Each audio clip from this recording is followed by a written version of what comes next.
السلام عليكم ورحمة الله وبركاته. الحمد لله نحمده ونستعينه ونستهديه ونستغفره ونؤمن به ونتوكل عليه ونعوذ بالله من شرور أنفسنا ومن سيئات أعمالنا. من يهدي الله فلا مضل له ومن يضلل فلا هادي له. أشهد أن لا إله إلا الله وحده لا شريك له وأن محمدا عبده ورسوله المبعوث رحمة للعالمين. أرسله الله بشيرا ونذيرا بين يدي الساعة فأدى الأمانة وبلغ الرسالة ونصح الأمة وجاهد في الله حق جهاده. اللهم صل وسلم وبارك على حبيبنا وشفيعنا وزخرنا وقدوتنا وأسوتنا محمد الرحمة المهدى والنعمة المسدى وعلى آله وصحبه ومن تبعه ونصره ووله. أما بعد. Yang dihormati Jawatan Kuasa Surau, para pelajar Tahfiz Ad-Diniyah, tuan-tuan haji, muslimin dirahmati oleh Allah Subhanahu wa taala sekalian, alhamdulillah kita ucap syukur kepada Allah Subhanahu wa taala kerana pada malam ini Allah Subhanahu wa taala mengizinkan kita untuk kita bersama dan kita menyambung pembacaan kitab Bidayah wan Nihayah kita, dan kita masih lagi membaca satu hadis yang panjang berkaitan dengan sebahagian peristiwa yang berlaku ketika hari kiamat. Dan dalam kuliah yang lepas kita telah sampai pada perbicaraan manusia di hadapan Allah Subhanahu wa taala, iaitu Allah Subhanahu wa taala membicarakan, mengadili, menghakimi isu-isu ataupun kes-kes yang berlaku di antara manusia. Dimulakan dengan kes pembunuhan, kemudian dengan kes-kes lain. Maka setelah selesai semua yang dianiaya ataupun yang dizalimi daripada hukuman masing-masing telah selesai, bahkan dalam hadis sebut orang yang mencampurkan susu dengan air sekalipun akan dipaksa oleh Allah Subhanahu wa taala untuk memurnikan susu itu dari air. Yakni apa sahaja kezaliman yang dilakukan, salah laku yang dilakukan ke atas seorang hamba, daripada seorang hamba ke atas hamba yang lain, maka ia akan diselesaikan di hadapan Allah Subhanahu wa taala dengan pengadilan yang sangat adil. Selesai daripada kes penghakiman di hadapan Allah Subhanahu wa taala ini, Allah Subhanahu wa taala telah menyelesaikan itu semua, maka dikumandangkanlah suatu seruan yang boleh didengar oleh seluruh makhluk. Seruan itu mengatakan, hendaklah setiap penganut agama mengikut Tuhan mereka masing-masing atau apapun yang dulu mereka sembah selain daripada Allah Subhanahu wa taala. Maka ini dalil bahawa orang-orang kafir akan berhadapan dengan pengadilan Allah Subhanahu wa taala dulu. Kerana ada yang dizalimi dan ada yang menzalimi. Selepas selesai diadili, barulah mereka ini akan ditentukan untuk masuk syurga atau neraka. Barulah orang-orang beriman akan masuk syurga dan orang-orang kafir akan masuk neraka. Selepas selesai semua pengadilan, maka datang satu suara yang menyebut bahawa semua manusia dan jin kena ikut apa yang mereka sembah dulu. Mana siapa dulu yang menyembah berhala, akan dimunculkan berhala depan dia. Siapa yang menyembah selain daripada Allah Subhanahu wa taala, Allah Taala akan munculkan di hadapan mereka apa yang mereka sembah dulu, dan benda tu akan bawa mereka menuju ke neraka Jahannam. Tidak ada seorang pun yang dahulu menyembah suatu selain daripada Allah, melainkan ditampilkan di hadapannya sembahannya itu. Pada hari itu ada seorang malaikat yang diwujudkan seperti Uzair, dan ada lagi seperti Isa. Yang satu diikuti oleh kaum Yahudi dan lain-lain diikuti oleh kaum Nasrani. Kemudian sembahan-sembahan itu mengiringi mereka semua ke neraka. Firman Allah Ta'ala, "Lau kana haula'i alihatan ma waraduha wa kullun fiha khalidun." Andaikan berhala-berhala itu Tuhan, tentulah mereka tidak masuk neraka dan semuanya akan kekal di dalamnya. Yang sembah berhala, Allah Ta'ala munculkan berhala depannya. Bagi orang Yahudi, Allah Ta'ala munculkan malaikat berupa macam Nabi Uzair. Kerana orang Yahudi sebut, وَقَالَتِ الْيَهُودُ عُزَيْرٌ ابْنُ اللَّهِ وَقَالَتِ النَّصَارَى الْمَسِيحُ ابْنُ اللَّهِ. Berkata orang Yahudi, Uzair itu anak Allah, dan berkata orang Nasrani bahawa Al-Masih, Isa bin Maryam itu adalah anak Allah. Maka Allah Ta'ala munculkan malaikat bentuk rupa macam yang disembah dulu. Orang Yahudi sembah Nabi Uzair, maka Allah Ta'ala jadikan malaikat rupa macam Nabi Uzair. Orang Nasrani Allah Ta'ala jadikan malaikat rupa macam Nabi Isa, mengiringi mereka masuk ke dalam neraka. Begitu juga dengan yang sembah berhala, Allah Ta'ala jadikan berhala-berhala ni untuk bawa mereka ke neraka. Ayat yang kita baca tadi, Allah Ta'ala seolah-olah peli orang-orang yang menyembah selain daripada Allah Ta'ala. Allah Ta'ala kata, kalaulah berhala-berhala yang dulu atas dunia mereka sembah, nescaya mereka tidak akan masuk neraka, kerana berhala-berhala ni akan selamatkan dia, kalau betul. Tetapi kerana berhala-berhala ini adalah suatu agama, ada suatu pegangan yang direka-reka, ini bukanlah Tuhan sebenar. Tuhan sebenar hanyalah Allah Subhanahu Wa Taala. Maka disebabkan kesesatan yang mereka ikut ketika atas dunia dulu, benda yang mereka sembah ni akan membawa mereka ke dalam neraka. Apabila semua yang sudah pergi selain orang-orang mukmin, yang ini termasuk kaum munafik, orang kafir semua dah masuk neraka dah, habis dah semua, ikut sembahan masing-masing. Yang tinggal orang mukmin, termasuk juga ada yang munafik, dia masih Islam lagi tapi dia munafik. Kenapa? Dia tidak mensyirikkan Allah, dia tidak sembah berhala, dia tidak sembah selain daripada Allah Subhanahu Wa Taala. Cuma dia ni munafik, dia beriman tapi dia munafik, dia masih lagi tergolong dalam kalangan golongan beriman. Adakah dia akan selamat terus? Kita akan tengok nanti.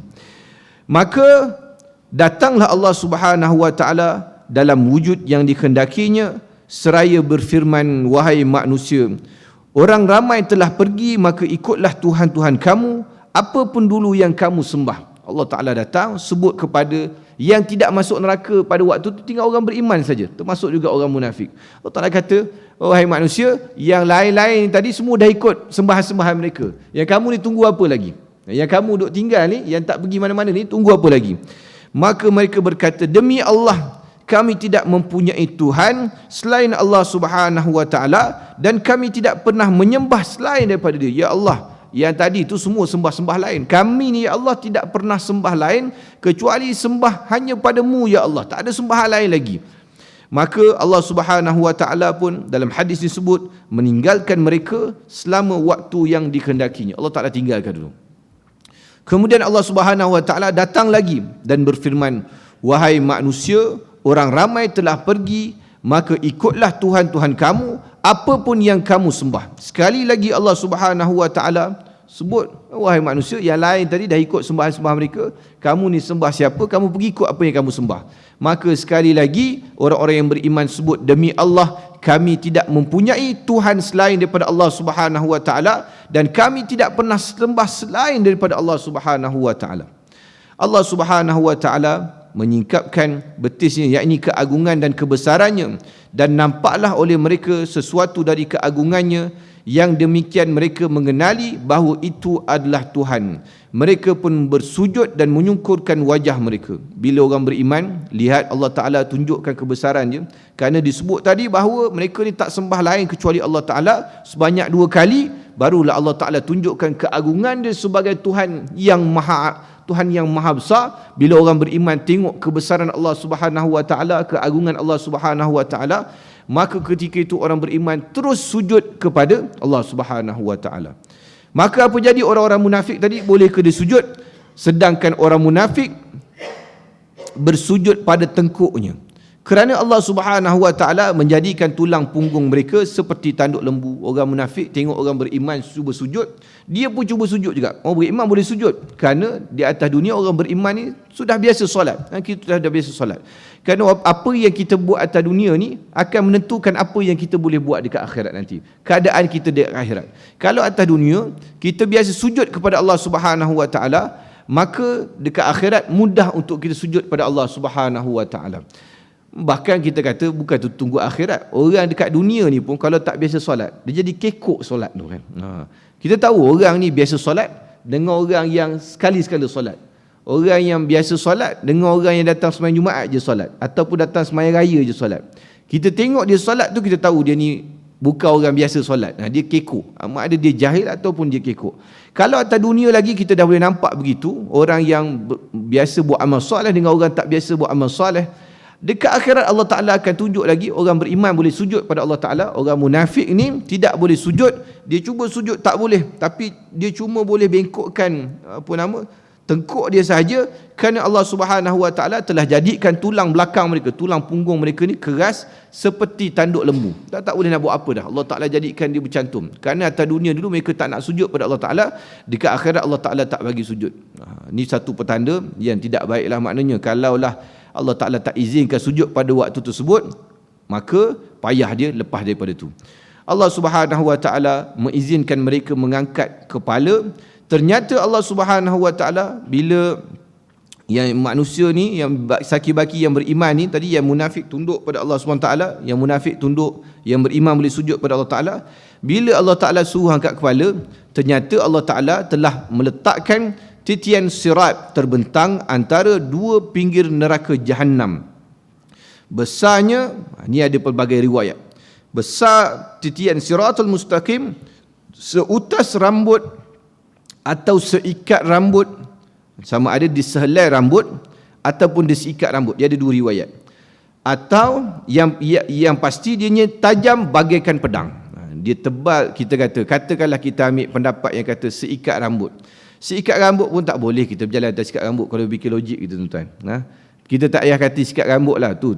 Tali yang tuan-tuan buat ikat lembu time korban tu. Tuan-tuan boleh berjalan atas tali tu saja. Atas tali tu saja, atas dunia tak boleh jalan. Mau tergolek, tuan-tuan, bergayut pun boleh tentu boleh, apa tak berjalan, bergayut atas tali pun kita tak boleh. Ini di titian sirat ni, kalau kita ambil pendapat yang kata seikat rambut sekalipun, ambak payah kalau kita nak berjalan di atasnya. Yang menyebabkan kita boleh jalan atas titian sirat ni, laju ataupun tidak, mudah ataupun sukar, bergantung kepada amalan kita atas dunia. Bila manusia angkat kepala, tengok Allah Ta'ala dah bentangkan titian sirat di antara dua neraka. Dan kita telah sebut sebelum ni bahawa di mahsyar Allah Ta'ala bawa neraka Jahannam di hadapan mahsyar. Maknanya selepas daripada tu kita akan melintasi neraka Jahannam ni tadi. Siapa yang lepas daripada titian siratul mustaqim, melepasi laluan dia di atas neraka Jahannam, maka dia akan dapat masuk syurga.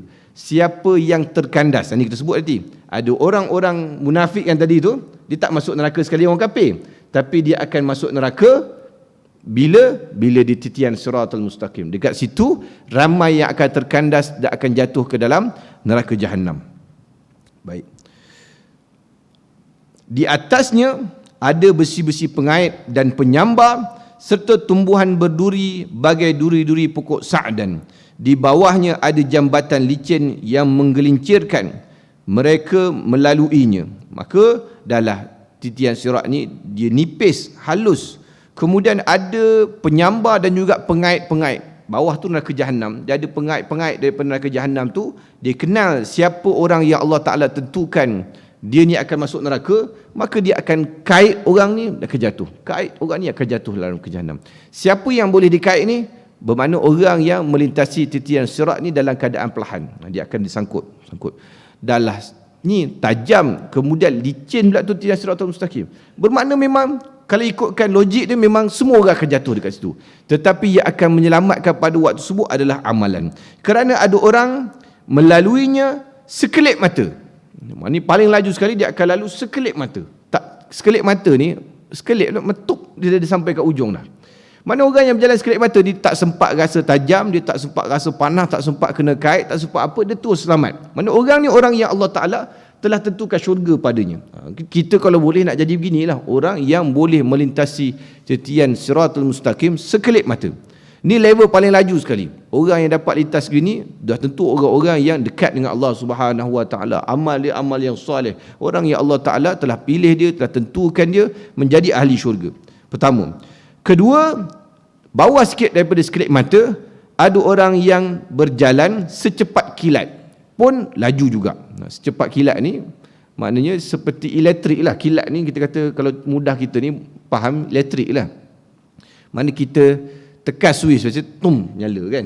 Sekarang ni lampu LED lagi laju pum. Dulu pakai starter dia lambat sikit, tak tak tak tak tak tak tak tak boleh nyala kan. Bunyi bising pula tu kadang dalam bilik air.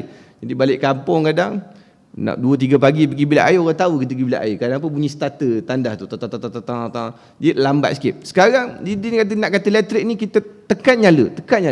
Mana ada orang nyala elektrik tekan, dia kena tunggu 2 minit baru dia nyala tu. Tu bukan sepantas elektrik tu lambat tu. Bila kata secepat kilat ni laju, tum, sama juga macam sekelip mata, lebih kurang sekelip mata, cuma dia bawah sikit, tetap orang begini dalam masa yang sangat pantas, kita kata tidak sampai 1 saat, milisecond pun dia terus sampai ke hujung, sampai ke pintu syurga. Dia orang-orang yang laju ni tadi, dia bukan boleh terus masuk syurga, dia kena tunggu dekat pintu syurga dulu. Kerana dia kena masuk syurga sekali dengan Rasulullah sallallahu alaihi wasallam. Nanti ada disebutlah hadis ni, kena kumpul dulu depan syurga. Baik, sampai depan syurga. Yang kedua. Yang ketiga, ada yang seperti hembusan angin. Yang ni pun laju juga, tapi tidak selaju yang tadi tu. Dia tetap laju macam hembusan angin. Mana dia lambat sikit daripada yang tadi, tapi masih laju lagi.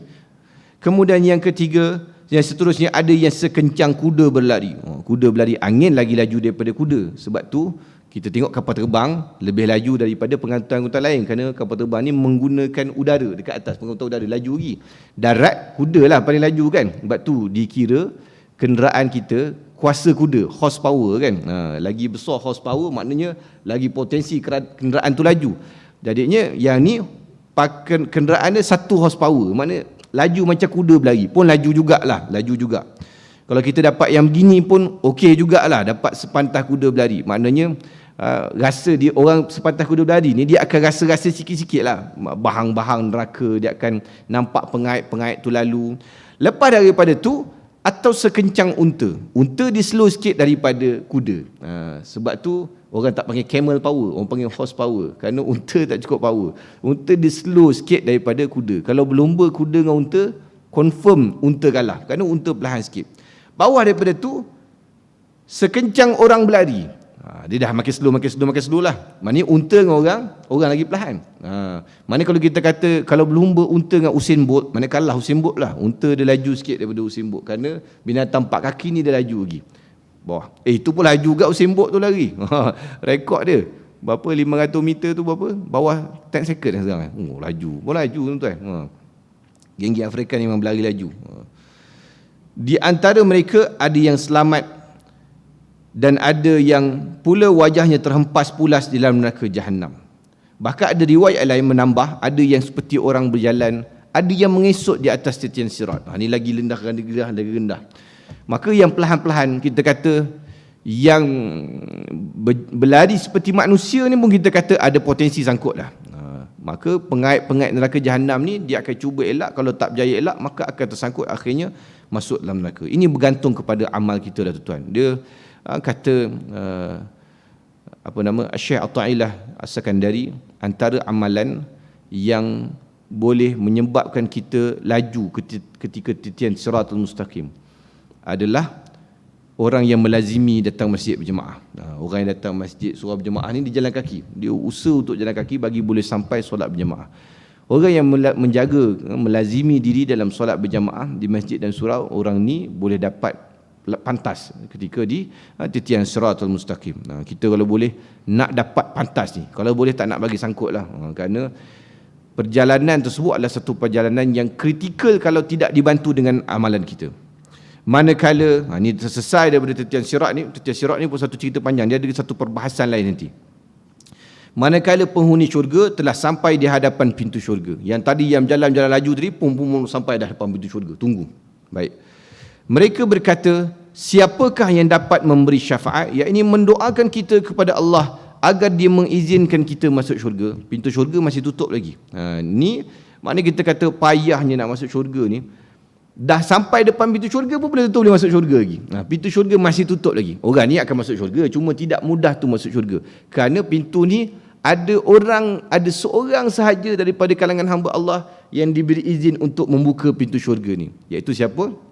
Nabi SAW. Itu kita kata untung jadi umat Nabi Muhammad SAW, kerana Nabi kita adalah manusia pertama yang akan diberi penghormatan untuk membuka pintu syurga.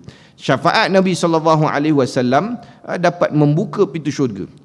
Maka yang lain berkata, siapa lagi yang lebih patut melakukan itu selain bapa kamu Adam? Mula-mula manusia saling bertanya, ahli-ahli syurga ni tunggu depan pintu. Ahli syurga ni termasuklah umat Nabi Muhammad SAW dan umat-umat lain. Maka mereka saling bertanya, siapa di antara kita ni yang boleh tolong kita boleh masuk syurga? Ada yang menjawab, nanti seperti mana persoalan awal ketika manusia saling bertanya, siapakah yang dapat berkata-kata ataupun memohon pada Allah Subhanahu Wa Taala untuk mulakan hisab di mahsyar. Ingat kita baca dulu kan, manusia tunggu lama, kemudian mereka saling bertanya siapa boleh cakap dengan Allah Ta'ala, mohon pada Allah Ta'ala supaya Allah Ta'ala mulakan hisab, kerana manusia telah berdiri terlalu lama tunggu hisab dimulakan. Sekali lagi bila manusia berkumpul depan syurga, manusia bertanya siapa boleh yang minta pada Allah Subhanahu Wa Taala syafaat dia diterima pada hari tersebut untuk boleh buka pintu syurga ni supaya kita boleh masuk. Maka ada yang kata tidak, cuba kita tanya bapa kita, iaitulah Nabi Adam alaihissalam, kerana dia diciptakan oleh Allah Subhanahu Wa Taala dengan kuasanya. Bahkan Allah Subhanahu Wa Taala telah meniupkan ke dalam diri Adam roh ciptaannya dan berbicara berhadapan dengannya. Dulu bapa kita Adam kan duduk syurga. Dia manusia pertama diciptakan berbicara dengan Allah Subhanahu Wa Taala. Dia kan penduduk asal syurga, Nabi Adam alaihissalam ni. Jadinya mungkinlah Nabi Adam alaihissalam boleh minta pada Allah Taala supaya buka pintu syurga, kerana dia bekas penghuni syurga. Kemudian mereka datang kepada Nuh alaihissalam. Mereka datang kepada Adam alaihissalam. Jumpa Nabi Adam, minta tolong supaya mohon pada Allah Ta'ala supaya dibuka pintu syurga. Sekali lagi Nabi Adam alaihissalam menyebut suatu dosa yang pernah dilakukannya. Nabi Adam alaihissalam melakukan kesilapan yang menyebabkan Nabi Adam alaihissalam diturunkan daripada syurga turun ke dunia. Maka atas sebab itu dia malu pada Allah Ta'ala. Dia kata, wahai manusia, aku tak dapat tolong kamu pada hari ini kerana aku pernah melakukan kesalahan di hadapan Allah Subhanahu Wa Taala dulu. Pergi jumpa dengan Nabi Nuh alaihissalam. Maka aku tidak patut melakukan itu. Pergilah kamu kepada Nuh, oleh kerana dia adalah Rasul yang pertama kepada makhluknya. Nabi Adam dia adalah Nabi, dia bukan Rasul. Rasul pertama adalah Nabi Nuh alaihissalam. Adam, Idris, Nuh. Adam dengan Idris adalah Nabi, tetapi Nuh dia adalah Rasul, dia ada umat, dia ada syariat. Maka dia kata pergi jumpa dengan Nabi Nuh. Dia adalah Rasul yang pertama. Mana tahu dia dapat bantu kamu pada hari ini. Kemudian mereka datang kepada Nuh dan meminta syafaat kepadanya. Tetapi Nuh pun menyebut suatu dosa lalu berkata, aku tidak patut menolong kamu, akan tapi pergilah kamu kepada Musa. Nabi Nuh berkata, aku tak boleh tolong hari ini, dengan dia sebut kesalahan dia. Kata para ulama, Nabi Nuh sebut kesalahan dia. Nabi Nuh ni tidaklah salah sebenarnya apa yang dia buat. Dia cuma rasa bersalah di hadapan Allah Ta'ala kerana selama 950 tahun dia berdakwah pada kaum dia, tidak sampai 90 orang pun umat dia yang ikut dia. Bahkan anak dengan isteri dia pun tidak ikut dia. Maka dia rasa bersalah, dia rasa tidak layak untuk memohon pada Allah Ta'ala untuk masuk syurga. Dia kata pergi jumpa Nabi lain lah, aku tidak dapat nak bantu kamu pada hari ini. Kemudian mereka meminta syafaat kepada Nabi Musa alaihissalam. Namun Musa pun menyebut suatu dosa yang pernah dilakukannya. Lalu berkata, aku tidak patut melakukan itu, akan tapi pergilah kamu kepada Isa bin Maryam. Nabi Musa berkata, aku tak boleh nak tolong kerana aku ada buat salah depan Allah Subhanahu Wa Taala dulu. Ulama kata kesalahan Nabi Musa adalah dia pernah menumbuk seorang pemuda Qibti yang menyebabkan pemuda tersebut mati. Tertumbuk dan mati. Dia rasa benda itu adalah satu kesalahan di hadapan Allah Ta'ala. Dia tak mampu nak bercakap depan Allah Ta'ala, mohon pada Allah Ta'ala. Dia kata malu pergi jumpa Nabi lain, iaitulah Nabi Isa bin Maryam. Maka mereka pun meminta syafaat kepada Nabi Isa. Lalu dia pun berkata, aku tidak melakukan itu, aku tidak patut melakukan itu, akan tetapi pergilah kamu kepada Nabi Muhammad SAW. Nabi Isa dia tidak sebut kesalahan dia, cuma dia kata ada lagi Nabi yang lagi afdal daripada aku, iaitulah Nabi Muhammad SAW. Kerana ada penghulu segala Nabi, ketua dia. Kita kan kalau tempat kita katalah ada urusan apa-apa, orang nak berurusan kita kata pergi jumpa ketua kampung kot, kata berurusan dengan saya ni macam tak berapa sesuai rasa. Kerana officialnya arahan ke apa kena daripada ketua kampung lah kan, gitulah kalau kita di kampung ni. Maka begitu jugalah Nabi-Nabi ni, bila dia tahu ada Nabi yang lebih tinggi darjat je, penghulu segala Nabi dan Rasul, kekasih Allah Subhanahu Wa Taala, maka atas sebab tu Nabi Isa kata, aku tak patut buat ni, kerana benda ni sepatutnya dilakukan oleh siapa? Iaitulah penghulu segala Nabi dan Rasul, kasih Allah, Nabi Muhammad SAW. Maka Rasulullah SAW bersabda, mereka pun datang kepadaku, iaitu manusia yang ketika itu nak masuk syurga, tunggu pintu syurga buka. Akhirnya mereka datang jumpa pada Nabi Muhammad SAW memang aku, kata Nabi SAW, memang aku mempunyai 3 syafaat di sisi Tuhanku yang telah dijanjikan kepadaku. Nabi SAW, syafaat dia masih boleh digunakan lagi. Kata para ulama, kerana doa Nabi SAW tidak digunakan di atas dunia ni. Nabi-nabi lain diberikan doa oleh Allah Subhanahu Wa Taala yang boleh digunakan. Nabi-nabi lain semua telah digunakan di atas dunia ni, kecuali Nabi Muhammad SAW menyimpan doa dia untuk membantu umat dia di akhirat. Sebab itulah kita nampak syafaat Nabi SAW digunakan banyak kali, dan menyebabkan ramai daripada umat Nabi Muhammad SAW akan selamat daripada neraka kerana dapat syafaat daripada Rasulullah SAW. Sebab tu kita kata jangan main-main dengan kita, dengan Rasulullah SAW. Ini bukan manusia biasa, ini bukan nabi biasa, ini special. Kita dapat duduk jadi umat VIP ni. Umat Rasulullah SAW jadi umat VIP. Jadi kalau kita tak gunakan peluang-peluang yang Rasulullah SAW bagi kepada kita, talian hayat yang boleh kita dapat syafaat daripada Nabi, maka dah tentu kita jadi orang yang sangat rugi dekat akhirat. Sedangkan umat-umat lain semua bila tahu tentang, bahkan muka umat lain, bahkan nabi-nabi lain, bila tahu tentang kelebihan yang Allah Ta'ala berikan kepada Nabi Muhammad SAW dan juga umat dia, nabi lain pun kalau boleh nak jadi umat Nabi Muhammad SAW. Tak jadi nabi pun tak apa, jadi umat Nabi Muhammad SAW, kerana kelebihan yang ada, macam-macam kelebihan, speciality yang Allah Ta'ala beri kepada kita. Jadinya tuan-tuan, kita atas dunia ni cuba raih sebanyak mungkin amalan-amalan yang boleh mendapatkan kita syafaat Nabi SAW. Antaranya tuan-tuan, seperti mana yang kita pernah sebut banyak kali dan banyak asatizah sebut, selawat. Jangan tinggal selawat. Biarlah kita hari-hari jadi orang yang banyak selawat pada Nabi SAW. Kerana ada hadis sebut bahawa Nabi SAW, selawat kita ni akan dibawa kepada Nabi SAW, dan Nabi kenal orang yang rajin selawat pada dia. Nabi kenal. Kita kata Pak Haji Hashim rajin selawat pada Nabi. Nabi SAW kenal. Pak Haji Hashim ni setiap hari dia akan hantar 1000 selawat pada Nabi. Nabi akan kenal dia, rupa dia. Siapa dia, kita ni rajin selawat pada Nabi, nama kita selalu disebut di hadapan Rasulullah SAW. Orang sipulan-sipulan, ya Rasulullah, hantar selawat pada kau. Malaikat bawa selawat pada Nabi SAW. Sipulan-sipulan. Bahkan dalam hadis sebut bahawa setiap hari Jumaat Allah Subhanahu Wa Taala akan mengembalikan ruh kepada Rasulullah SAW untuk menjawab syafaat, menjawab selawat kita. Ini ada hadis yang menyebut begini tuan-tuan. Bagaimana itu, wallahu alam, kita serahkan kepada Allah Taala. Tapi nak ceritanya, biar kita ni jadi orang yang dikenali oleh Rasulullah SAW.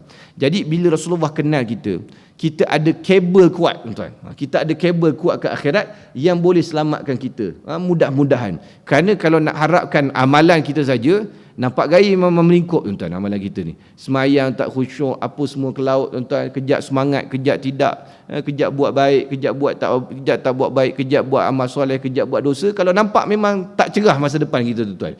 Tapi kalau kita ada kabel yang kuat, iaitulah Rasulullah SAW, Rasulullah kenal kita, maka mudah-mudahan kita dapat syafaat daripada Nabi SAW, kita selamat. Ni yang kita nak ni tuan-tuan. Macam kita lah tuan-tuan. Kita belajar tak berapa pandai sangat. Kita punya CGPA pun tak sampai 3 pointer, 2.8, 2.7. Tapi kita dapat kerja best kadang-kadang kerana kita ada kenal somebody. Kita ada kenal somebody. Ada orang kenal kita dekat dalam tu, kabel tu kuat. Jadinya walaupun interview tadi ramai, yang ni, kenal ni anak saudara pada dulu bapak dia dulu, kenal, orang kenal ni. Jadinya dia ada kabel tu menyebabkan, boleh, orang kenal tu menyebabkan dia mudah. Begitulah tuan-tuan, dekat akhirat pun, kita kalau boleh nak kabel paling kuat sekali adalah kabel Rasulullah SAW. Semua orang duk cari Rasulullah SAW. Jadi kalau Rasulullah kenal kita, Rasulullah kenal, dia ni rajin selawat pada aku, setiap malam hantar selawat pada aku, setiap hari tak pernah tidur, mereka hantar selawat pada aku. Maka orang begini akan mudah dapat syafaat dari Nabi SAW. Kan kita dah sebut banyak kisah sebelum ni, yang mana orang-orang yang tertinggal selawat, dia dah biasa selawat pada Nabi, seperti kisah Sultan Abdul Hamid, kisah-kisah yang lain-lain. Orang yang biasa selawat pada Nabi, dia terlupa hari tersebut selawat pada Nabi, Allah Ta'ala datangkan dalam orang lain yang bermimpi Rasulullah SAW, minta jumpa kepada Sultan Abdul Hamid, bagi tahu bahawa malam tadi dia tak habis selawat pada aku. Rasulullah minta sampaikan salam pada orang mimpi Rasulullah tu, pergi jumpa Sultan Abdul Hamid, Khilafah Uthmaniyah, bagi tahu malam tadi dia terlupa selawat pada aku. Sultan Abdul Hamid pun terkejut, dia kata memang betul, malam tadi dia kepenatan sampai terlupa selawat pada Nabi SAW. Nabi tunggu selawat dia, bila sampai tak sampai tu Nabi kira. Nampak tuan-tuan, orang begini, kalau boleh kita pun nak beginilah tuan-tuan. Biar kita ni, Nabi, nama kita sentiasa disebut di hadapan Nabi SAW sampai Nabi kenal. Baik, maka pergilah aku ke syurga, lalu aku pegang gelang-gelang pintunya seraya meminta dibukakan. Lalu dibukakan pintu syurga untukku, aku mendapat penghormatan dan ucapan selamat datang.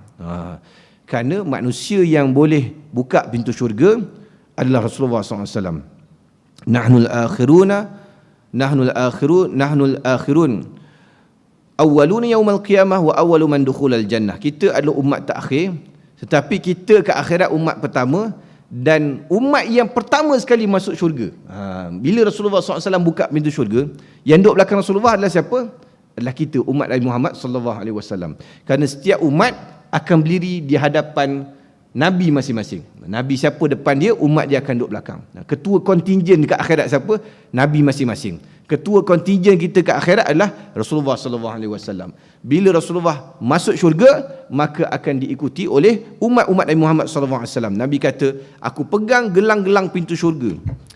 Nabi sebut istilah gelang ni kerana kita dulu kita tengok cerita-cerita lama, cerita Robin Hood ke, cerita apalah tuan-tuan, Narnia ke, cerita apa ke. Tuan-tuan tengok pintu besar tu kan pandai gelang tuan, gelang besi. Orang buat ketuk pintu, tong tong tong tong tong. Jadi Nabi SAW bagi perumpamaan yang sama. Nabi kata pegang gelang pintu syurga tu, dia punya handle tu. Dulu handle pintu ni tidak macam handle kita sekarang ni, tekan macam-macam. Handle dulu bentuk bulat kan, macam gelang. Jadi Nabi kata aku pegang pintu syurga, gelang pintu syurga, dan meminta dibukakan, lalu dibukakan pintu. Ada sambutan yang menunggu Rasulullah SAW. Malaikat-malaikat, para bidadari yang duduk dalam syurga sedang menunggu, buat majlis sambutan, nak tunggu Rasulullah SAW dan ahli-ahli syurga, manusia-manusia yang terpilih, yang telah berjaya menghalungi ujian yang panjang daripada dunia masuk alam barzah, duduk pada mahsyar, lalu tetian sirat. Akhirnya manusia-manusia dapat masuk syurga. Maka dia adakan sambutan khas untuk mereka yang dapat masuk syurga ni tadi. Setelah aku masuk syurga dan melihat Tuhanku, maka aku pun merebahkan diri bersujud, kata Nabi SAW. Masuk kemudian sujud pada Allah Subhanahu Wa Taala. Lalu Allah Subhanahu Wa Taala mengizinkan aku memuji dan menyanjungnya dengan suatu pujian dan sanjungan yang tidak pernah diizinkan kepada siapa pun di antara makhluknya. Sesudah itu Allah Subhanahu Wa Taala berfirman kepadaku, angkatlah kepalamu wahai Muhammad, ajukan syafaatmu. Wahai Muhammad, boleh angkat kepala daripada sujud kamu, apa yang kamu minta. Nescaya syafaatmu akan diterima. Mintalah, nescaya kamu diberi. Tatkala aku mengangkat kepala, Allah Subhanahu Wa Taala bertanya, meskipun Allah Subhanahu Wa Taala lebih tahu. Dia kata, apa urusanmu? Allah Taala kata, apa urusanmu wahai Muhammad? Aku menjawab, ya Tuhanku, engkau telah menjanjikan syafaat kepadaku, maka terimalah syafaatku untuk para penghuni syurga, izinkanlah mereka masuk ke dalam syurga. Nabi bila masuk, maka Nabi minta kepada Allah Ta'ala, ya Allah, engkau dulu telah beri kepada aku syafaat, jadi boleh tak aku nak guna syafaat aku ni untuk izinkan manusia ni boleh masuk ke dalam syurga. Mereka yang telah pilih masuk syurga ni untuk boleh masuk syurga. Allah Ta'ala berfirman, aku terima syafaatmu dan aku izinkan mereka memasuki syurga. Dalam kaitan ini Rasulullah SAW pernah bersabda, wallazi ba'athani bil haqq ma antum fid dunya bi'arafa bi azwajikum wa masakanikum min ahli jannah bi azwajihim wa masakanihim. Demi Allah, ini hadis ini menarik.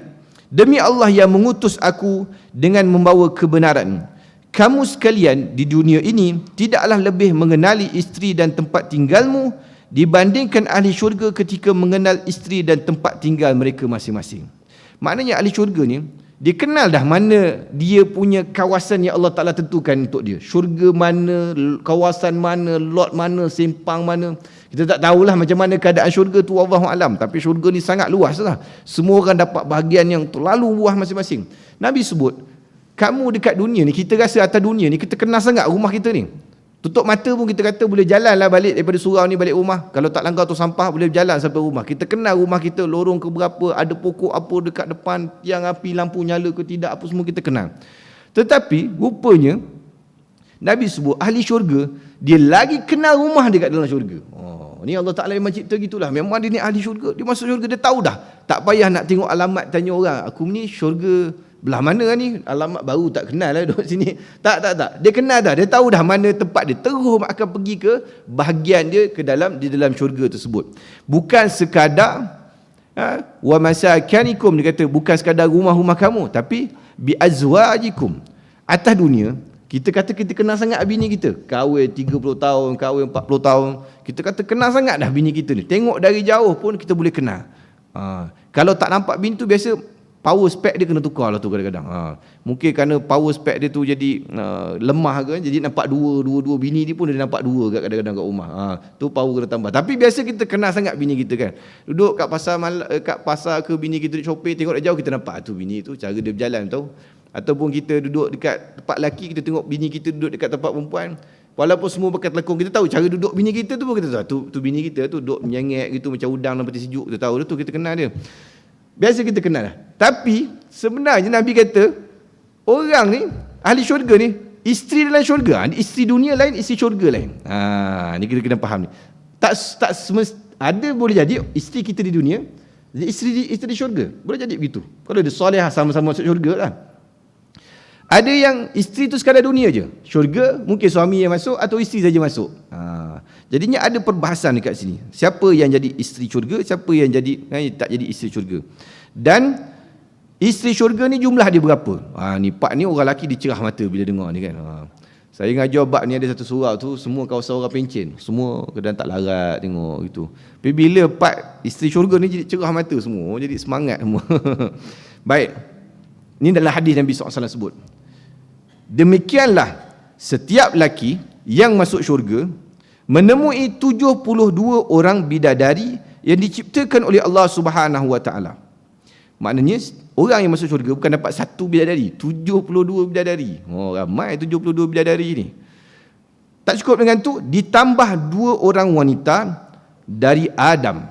2 orang wanita, maknanya daripada manusia biasa. Jadi ada perbahasan ulama kat sini lah. Siapa 2 manusia biasa ni? Jadinya dia daripada isteri dia lah satu. Kalau isteri dia satu, kalau isteri dia lebih daripada tu, semua isteri dia yang masuk syurga akan jadi isteri dia juga di dalam syurga. Baik. Macam mana kita kata kalaulah kita mati, isteri kita kahwin dengan orang lain. Isteri tu akan jadi isteri siapa kat akhirat? Jadi berebut pula nanti kan kira. Dia pun jadi isteri kita juga. Yang tu bukan jadi isteri dia juga. Dia akan jadi isteri kepada orang yang tak akhir dia kahwin. Jadi kalau isteri kita sayang pada kita, nak jumpa kat syurga, nak jadi isteri kat syurga, tak kahwin lain lah. Kerana kalau kahwin lain, dia akan jadi isteri kepada orang yang seterusnya. Sebab itulah isteri kepada sahabat Nabi Abu Darda, sahabat-sahabat lain pinang dia tak nak. Kenapa? Kerana dia kata aku sayang sangat pada Abu Darda dan aku nak jadi isteri Abu Darda dekat syurga. Tuan-tuan, nampak begini. Ni faham ini kan? Kemudian kalaulah isteri kita satu daripada Bani Adam, dan siapa pula seorang lagi tu? Daripada Bani Adam. Ada ulama kata iaitulah wanita-wanita yang atas dunia dulu tidak sempat jodoh dia ataupun tidak ditemukan jodoh, yang tak kahwin kemudian meninggal dunia. Kan ramai juga orang begini. Maka orang yang solehah begini akan diberi pasangan untuk hidup di dalam syurga Allah Subhanahu Wa Taala. Dia tidak ada bidadara, tak ada. Dia ada bidadari je. Mana orang perempuan dia tetap kena kahwin dengan manusia lelaki. Cuma kita ni bila jadi ahli syurga, nanti dia akan sebutlah, tak jadi tak rupa hodoh gini lah tuan-tuan. Dia rupa ahli syurga lah, maknanya sesuai lah dengan penduduk syurga punya muka kan. Dia kan beza, muka orang ni beza tuan-tuan kan. Tuan-tuan beza. Tuan-tuan tengok muka, kita kata atas dunia ni pun, tengok muka orang kaya, muka orang susah pun kita tahu dah. Orang kaya. Tengok pun dengan pakaian dia, dengan muka bersih, cantik. Kita tahu dia orang ni banyak duit ni. Kadang-kadang kita ni bukan tak handsome tapi tak ada duit. Tu nampak tak handsome. Kalau ada duit, jadi handsome terus tuan-tuan. Saya tengok ada orang tu buat dekat TikTok, orang tu buat apa, dia panggil, dia ni barber apa yang tukang potong rambut tu kan. Ni hipster tu. Dia ambil kat Europe lah, dia jumpa gelandangan-gelandangan yang rambut serabai, sangkut tin apa semua, dengan misai tak cukup, dengan baju semua. Dia panggil tu, dia ambil, dia potong rambut, tukar baju baru, letak apa benda tu, bagi lekat keluar kotor muka ni. Tak handsome punya, level model punya muka tu. Tapi sebab susah, nampak hodoh lah kerana tak ada duit. Kita ni pun kalau ada 1 juta seorang like account, 2-3 juta seorang ni, rasa handsome semua ni. Jadi ahli syurga begitu juga. Ahli syurga, ahli neraka, muka beza lah, confirm. Ahli syurga maka sesuai muka ahli syurga. Ni isteri 72 daripada bidadari, dia campur pula daripada Bani Adam. yang masing-masing mempunyai keunggulan atas siapa pun hendaki oleh Allah Subhanahu wa taala berkat ibadah mereka kepada Allah Subhanahu wa taala ketika di dunia. Sebab apa indahnya wajah ahli syurga ni, sama ada lelaki atau perempuan, kesan daripada ibadat yang kita buat. Atas dunia, kesan ibadat kita buat ni pun dah boleh nampak dah sebenarnya. Orang-orang yang rajin beribadat, orang yang hubungan dengan Allah Subhanahu wa taala dia jaga, yang banyak baca Quran, yang banyak berzikir pada Allah Taala, muka dia jernih tuan, muka dia bercahaya. Muka tu walaupun kulit gelap tapi kita tengok tu tenang. Atas dunia pun dah boleh nampak begitu dah. Muka orang yang solat, muka orang yang tak solat. Atas dunia pun Allah Ta'ala dah tunjuk. Maka Allah Ta'ala akan zahirkan lebih lagi bila kita masuk dalam syurga, kesan ibadat yang kita buat, kesan wuduk kita, kesan baca Quran kita, muka tersebut akan menjadi indah sesuai dengan kedudukan sebagai ahli syurga. Baik. Lelaki itu, yakni ahli syurga ni tadi, masuk menghampiri salah seorang daripada kedua-dua orang wanita itu dalam sebuah bilik yang diperbuat daripada permata yakut, di atas tempat tidur dari emas bertatahkan mutiara. Kita kata syurga ni memang satu tempat yang sangat mewah lah bilik dia. Kalau atas dunia ni pun kita tengok hotel-hotel yang kita kata lebih daripada 5 star ni, yang level VIP raja yang sampai satu malam berbelah ribu, satu malam 20,000 ni pun kita tengok pun rasa macam dahsyat ni. Kadang-kadang kita tengok, saya suka tengok YouTube, kadang-kadang ada orang buat review naik kapal terbang yang atas daripada business class lagi. Saya tak tahu kelas apa ni. Dia sampai ada bilik apa semua, siap ada bilik mandi apa semua lah kapal terbang tu. Sampai satu penerbangan tu makan sampai 15,000 sampai 20,000 kan. Daripada sini sampai ke Emirates tu sampai 20,000 tu macam itu pun kita rasa macam cantiknya kapal terbang macam ni kan. Kita kapal terbang duduk sempit-sempit. Kalau naik tu adalah orang bagi kacang sikit, kapal terbang murah ni kan. Memang mahal, ada orang bagi best sikit, air, makanan apa semua. Ni syurga ni Allah Ta'ala, Nabi sebut bahawa bilik tu dibuat daripada permata yakut di atas tempat tidur dari emas bertatahkan mutiara. Tak tahulah macam mana indahnya syurga ni, kerana mala ain ra'at wala udhun sami'at wala khatara ala qalbi bashar. Tak pernah dilihat mata, tak pernah dengar telinga, tak pernah terlintas oleh hati. Maka kita sebut ni pun kita tak pernah tengok, kecuali mudah-mudahan Allah Subhanahu wa taala jadikan ahli syurga, kita dapat tengok keadaan bilik ni macam mana. Tempat tidur tu ada 70 tingkat. Ada yang diperbuat daripada sutera nipis dan ada pula dari sutera tebal. Masya Allah, dahsyat, 70 tingkat. Kita tak boleh nak bayang sebab kita dunia. Kalau tuan bayang bilik tu ada 70 tingkat katil ke apa, kita jadi macam mana katil 70 tingkat tu? Dah kalau jatuh katil tu tak ke naya. Tu tuan dunia tuan. Tak, apa yang kita bayang kat dunia takkan sama dengan apa yang ada dalam syurga. Pasti tak sama. Maka bila sebut ni kita cuma boleh kata gitulah keadaan dia. Macam mana tu kita tak tahu. Saya pun tak boleh nak cerita sebab saya pun tak masuk syurga. Saya tak cerita. Kita sama-sama je baca hadis ni, kita pun sama-sama faham. Yang nampak betul-betul ni depan mata adalah Nabi SAW. Diperlihatkan di hadapan Nabi bagaimana keadaan syurga. Maka Nabi boleh cerita. Kita boleh sebut apa yang Nabi SAW sebut. Baik. Ketika lelaki itu meletakkan tangannya di antara kedua-dua belah bahu isterinya itu, nampaklah olehnya melalui dadanya kulit dan dagingnya yang ada di balik pakaiannya. Maknanya macam transparent tuan-tuan, dia punya kulit dia tu. Kulit yang paling cantik tuan, kulit orang yang halus ni, dia punya darah pun nampak kan, darah dia punya apa nama, urat-urat warna biru ni, kulit yang memang cantiklah kulit dia. Yang ni level macam boleh nampak di sebalik kulit dia tu, pakaian dia macam mana. Bahkan ada riwayat yang sebut kalau bidadari syurga minum air, boleh nampak air dia tu turun. Boleh nampak air turun. Tuan-tuan jangan bayang dunia punya, ngeri dah bayang turun dunia. Bayang nasi, nampak nasi turun makan, ngeri. Ni keindahan tuan-tuan, ni keindahan. Maknanya kita pun tak tahu macam mana keadaan syurga yang Allah Ta'ala jadikan tu, bidadari tu.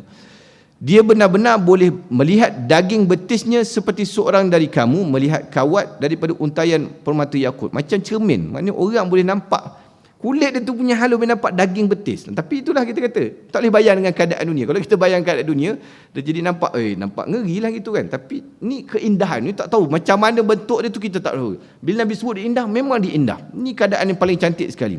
Hati lelaki itu menjadi cermin bagi isterinya, begitulah hati isterinya menjadi cermin baginya. Ketika lelaki itu berada di sisi isterinya, di mana tidak bosan-bosan dia memandang kepada isterinya, dan isterinya pun tidak bosan-bosan memandang kepadanya. tak bosan. Dunia bosan sebab dunia tuan. Dekat akhirat tak bosan. Kan dia berbeza apa yang ada di dunia, nikmat dunia tidak kekal, nikmat akhirat dia bersifat kekal. Apa pun di akhirat nikmat dia kekal. Kita kata nikmat pasangan ni, dunia ni dia tidak kekal. Tidak kekal sebab apa? Sebab tu kita tengok kita boleh beza orang yang baru kahwin dengan orang yang dah lama kahwin kan. Kita makan kat kedai kan, tengok ni baru kahwin ni. Sama ada baru kahwin atau tak kahwin lagi. Kita tengok kita tahu lah kan. Cara duduk, cara bersembang, senyum, semua tu, cara bercakap buat. Kita tahu lah ni sama ada baru kahwin atau tak kahwin lagi. Sebab dia punya mesra tu lain. Kita dah lama kahwin ni, bukan tak mesra-mesra, tapi kita punya bersembang begitulah kan. Makan dah tak jaga dulu waktu mula-mula kahwin ataupun mula-mula kenal, nak makan jaga, kejap-kejap sapu tisu mulut, tak nak bagi ni. Dia sekarang bini punya pun kita sapu, ataupun bini sapu kita punya kadang-kadang. Main cedok sana, cedok sini, minum, tumpah, makan macam ayam sepah atas meja. Dia tak kira dah. Sebab dia nikmat tu kejap je dunia mula-mula. Lama-lama dia jadi tak berapa sangat. Mula-mula kahwin jalan dekat mall pegang tangan, tengok tahu dia pegang tangan ni baru kahwin ni. Lama sikit bini ke mana, suami ke mana kan kadang-kadang. Suami bini masuk kedai, ni dekat shopping raya ni biasa ramai lelaki bersidai kat luar. Bersidai semua kat luar. Sebab apa? Isteri pergi shopping kat dalam. Begitulah. Ni nikmat dunia. Maknanya orang dia lama-lama dia jadi biasa sebab nikmat tu mula-mula je. Tapi dalam syurga tenung dia antara semua lain. Suami tengok isteri, isteri tengok suami, tak bosan-bosan. Tengok sampai ada satu seruan sebut bahawa sesungguhnya kami tahu bahawa kamu tidak bosan-bosan memandang isterimu dan isterimu tidak bosan-bosan memandang kamu. Hanya sahaja kamu masih ada isteri yang lain. Rupanya dia sibuk syok punya pandang, suami pandang isteri, isteri pandang suami, sampai ada satu seruan, mungkin seruan daripada malaikat, dia kata, ya tahu kamu tak bosan sama lain, tapi ni baru seorang, ada lagi tu. Kan 72 orang, ni baru seorang. Jadi kalau sibuk pandang seorang ni, yang lain bila nak dapat turn, sampai tak begitu nikmat syurga ni. Kita baca ni seronok lah, tapi nak dapat syurga ni payahlah tuan-tuan. Sebab itulah harga syurga ni mahal, kerana Allah Ta'ala sediakan ibu segala nikmat dalam tu. Ni ibu segala nikmat. Ni nikmat yang kita dapat dunia ni semua ujung-ujung kuku je. Semua ujung-ujung kuku. Dapat sikit, hilang, dapat sekejap, tak apa, lama nikmat tu berasa. Ni nikmat syurga, dia besar dan juga dia kekal.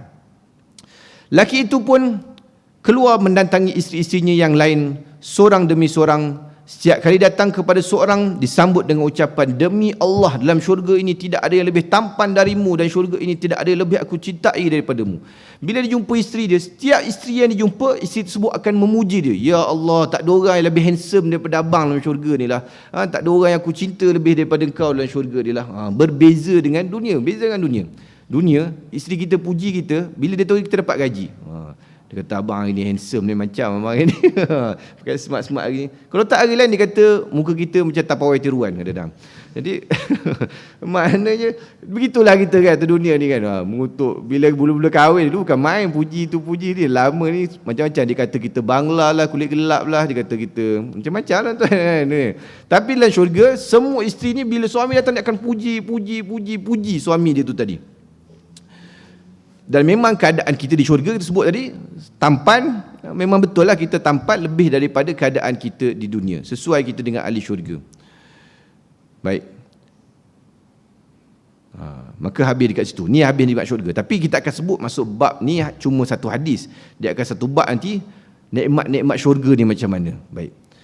Habis daripada tu, ni nikmat syurga. Nanti ada banyak lagi nikmat syurga kita akan bahas. Ni cuma hadis yang panjang disebut secara ringkas. Rasulullah SAW bersabda, ni tadi habis di syurga, apabila semua penghuni neraka telah masuk, maka masuklah ke sana makhluk-makhluk Tuhanmu yang celaka disebabkan perbuatan mereka. Ni yang cerita masuk neraka pula ni. Tadi cerita seronok, ni sekarang cerita ngeri balik tuan. Memang inilah yang dibawa oleh Nabi SAW. Inna arsalnaka bil haqqi basyiran wa nadhira. Sesungguhnya kami utus kamu wahai Muhammad dengan kebenaran, bawa berita gembira, basyirah wa nadhira. Ni ada berita gembira, nikmat-nikmat syurga, siapa buat amal soleh Allah Taala balas dengan kebaikan macam-macam. Nadhira, lawan Allah Taala, buat maksiat pada Allah Taala akan dapat ni apa yang Allah Taala sebut sebagai azab dan neraka, peringatan. Maka bila manusia ni yang masuk neraka telah masuk ke neraka, di antara mereka ada yang terbakar. Ni ilmu baru bagi kita. Ada sampai ke tapak kakinya sahaja, tidak lebih. Kita ingat orang masuk neraka ni semua kena bakar habis. Tidak. Ada yang kena bakar sampai tapak kaki je. Dia ada dosa yang tidak diampun oleh Allah Ta'ala, dia tidak sempat taubat daripada dosa dia, tapi dosa tu tak banyak. Tak banyak. Tapi tetap kena masuk neraka, kerana dosa tidak boleh dibawa masuk syurga. Tetap kena masuk neraka, cuma tempoh tu berapa lama dan banyak mana kena bakar. Kalau dia punya dosa tu kecil, tempoh dalam neraka dia tidak lama. Tidak lama. Dan kena bakar, Nabi kata, ada orang kena bakar sampai ke tapak kakinya saja. Oh, nampak macam okey kot Ustaz. Jangan buat pasal. Ni neraka. Tapak kaki terbakar, jangan buat pasal. Cubalah try bakar bulu hidung. Ambil lighter bakar bulu hidung. Tengok, berasak tak berasak hidung tu kan. Kalau hidung pun tak sangkap ni, kaki lagi tak payah buat pasal. Jangan kita dengar, oh kaki tak apa tu kot. Kaki neraka jangan buat pasal. Sehari dalam neraka pun tak payahlah tuan-tuan. Panas, neraka ni tak ada aircon tuan-tuan. Duduk dalam tempat panas, walaupun tak terbakar, panas tuan-tuan. Tapi kalau dah masuk neraka, memang ada bahagian kena bakar lah maknanya. Yang geng ni kena bakar sikit je kaki. Mungkin tak tahulah apa dosa dia buat, dosa-dosa kecil dia buat kan. Buang sampah daripada kereta ke apa ke, sapu selipar orang dekat masjid ke, benda kecil-kecil nampak kan. Benda-benda dia buat, kacau ke orang apa benda. Tetap kena. Kerana ingat kita sebut misqala dzarratin khairan yarah kan. Buat baik sebesar zarah pun akan nampak, buat jahat besar zarah pun akan nampak, akan dibalas pada ketika itu. Ada yang sampai ke lambung. Nabi sebut tadi api sampai ke tapak kakinya tidak lebih. Maknanya orang yang tadi tu memang tak lebih, kaki je. Dia tak akan terbakar tu paling kaki je. Ada yang sampai ke lambungnya, sampai belakangnya, separuh. Mungkin baik pun dia buat, jahat pun dia buat juga. Amar ma'ruf, amar munkar, dua-dua dia buat. Dia buat baik dan buat dosa. Tapi kalau dia bersempat bertaubat, Allah Ta'ala akan ampun dosa dia. Tapi nikih kerana tak sempat bertaubat tu, kita kata kita ni kalau boleh sentiasa bertaubat. Kerana kita tak tahu dosa-dosa mana, takut tak sempat minta ampun kepada Allah Ta'ala, mati, dosa tu jadi masalah kita. Biarlah kita ni apa sekalipun sentiasa minta ampun kepada Allah Ta'ala. Sebab kita tak sedar dosa mana yang kita buat. Allah kita bertaubat, Allah Ta'ala ampun. Yang ni kes tak sempat taubat ni biasanya. Kes tak sempat taubat dan Allah Ta'ala tak ampunkan dia. Kerana Allah Ta'ala boleh jadi ampunkan dengan pelbagai cara. Allah Ta'ala susahkan dia, timpa musibah, kena sakit, Allah Ta'ala ampunkan dosa. Yaghfiru liman yasha. Allah Ta'ala ampun siapa yang dikehendaki, wa yu'adzibu man yasha. Allah Ta'ala azab siapa yang dikehendaki. Orang ni terbakar sampai separuh, sampai pinggang dia habis. Ada pula sampai ke sekujur tubuhnya. Dan ni kena bakar habis. Kecuali wajahnya. Muka dia tak kena. Mungkin dia ada kebaikan dengan wajahnya. Dia selalu manis muka dengan orang, senyum orang, orang tengok muka dia pun senang. Tapi dia ada dosa-dosa lain yang banyak, menyebabkan badan dia habis semua kena bakar, muka dia tak bakar. Mungkin ada kelebihan yang menyebabkan Allah Ta'ala pelihara dia.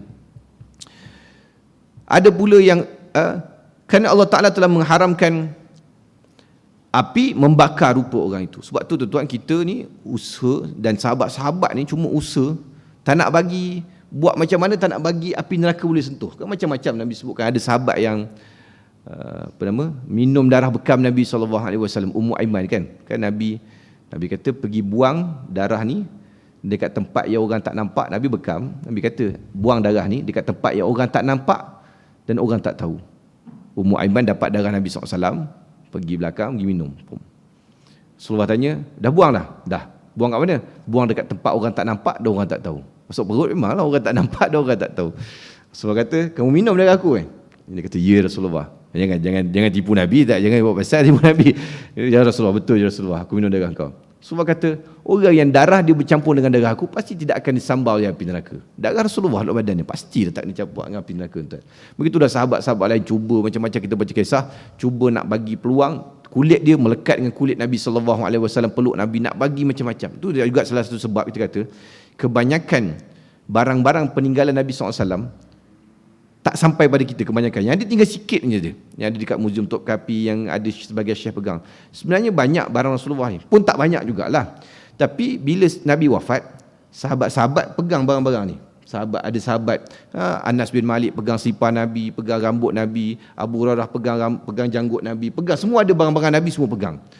Yang menyebabkan kita kata kenapa salah satu sebab barangan peribadi Nabi ni banyak tak sampai kepada kita, kerana sahabat-sahabat berwasiat, kalau aku mati, tanam sekali dengan aku rambut Rasulullah ni, tanam sekali dengan aku selipar Rasulullah ni, tanam sekali dengan aku barang Rasulullah ni.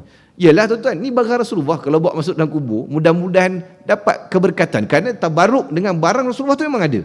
Kita tabaruk dengan betul-betul selipar yang Nabi pakai. Memang ada keberkatan itu. Kita tabaruk dengan barang-barang peninggalan Nabi. Jadi sahabat-sahabat ni tak nak bagi, kalau boleh nak selamatkan diri daripada kena azab, maka mereka cuba bawa barang Rasulullah sekali tanam dengan mereka. Sebab tu kita kata banyak barang-barang Nabi tidak sampai kepada kita. Semua cari jalan untuk supaya tidak disentuh oleh api neraka Allah Subhanahu Wa Taala. Salah satu cara yang kita boleh buat juga apa? Hafal Quran. Hafal Quran ni adalah salah satu daripada cara untuk menyelamatkan kita disambar oleh api neraka. Kerana ada hadis, ada riwayat yang menyebut orang yang hafal Quran umpama masukkan Quran dalam kulit dia. Umpama masukkan Quran dalam kulit dia. Yalah, dia ni Quran dalam dada dia, tak perlu tengok mushaf, dia hafal Quran. Maka mana mungkin Al-Quran yang ada dalam badan seorang itu menyebabkan seorang itu terbakar dalam api neraka Allah Subhanahu Wa Taala. Maka kita kalau boleh buatlah apa-apa amal soleh yang dapat menyelamatkan kita daripada dibakar oleh Allah Subhanahu Wa Taala dalam neraka Jahannam. Wallahu a'lam. Insya-Allah kita akan sambung lagi dalam seterusnya. Tak habis lagi hadis ni. Hadis ni ada lagi 2 muka surat terakhir. Hadis ni akan menyebut tentang bagaimana syafaat Nabi SAW. Tadi kita dah baca orang dah masuk syurga, yang masuk neraka. Kemudian ni lepas ni kita akan baca bagaimana syafaat Nabi SAW akan mengeluarkan umat dia yang dah masuk neraka. Tadi ada orang yang selamat tak masuk neraka. Yang ni syafaat yang terakhir Nabi SAW boleh bagi adalah orang yang dah masuk neraka dapat dikeluarkan daripada neraka Allah Subhanahu Wa Taala. Mudah-mudahan Allah Subhanahu Wa Taala memberikan ketakwaan kepada kita dan memberi manfaat atas apa yang kita baca pada malam ni. InsyaAllah kita sambung pada tahun hadapan. 2023 dah kita jumpa lagi pada tahun hadapan. Aqulu qauli hadza wa astaghfirullahal azim li wa lakum. Wassalamualaikum warahmatullahi wabarakatuh.